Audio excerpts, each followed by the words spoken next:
গল্প নৃত্যের জাদু। এক শহরে ছিল একটা ছোট্ট গ্রাম, যেখানে বাস করত এক উদ্যমী ছোট্ট মেয়ে, নাম তার মিনা।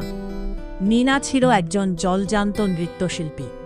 সে দৈনিক তার বাড়ির পাশে এক প্রাচীন গাছের তলায় নাচের প্র্যাকটিস করত। তার নাচে ছিল এক বিশেষ মাধুর্য, যেন মৃত্তিকায় জল ঝরছে। প্রতিদিন বিকেলের সূর্যের আলোয় সে নাচত একদমই মনে রেখে, যেন আকাশও তার নাচ দেখে মুগ্ধ হয়ে যায়। মিনা স্বপ্ন দেখত একদিন সে শহরের বড় মঞ্চে নাচবে।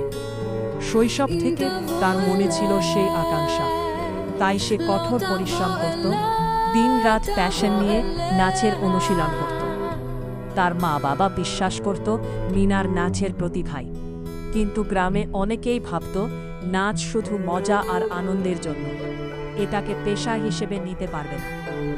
একদিন মিনা শুনল শহরে একটি বড় নৃত্য প্রতিযোগিতার আয়োজন হয়েছে। সে ভেবেছিল এটাই আমার সুযোগ।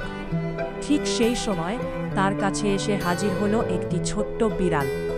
বিড়ালটি ছিল সাদা, খুবই সুন্দর। মিনা তাকে নাম দিল ঝিলিমিলি। ঝিলিমিলি ছিল একটি অসাধারণ বিন্যাসকারী। সে যখন চারপাশে ঘোরে, তখন যেন নাচের সাথে সাথে আলোর খেলা শুরু হয়।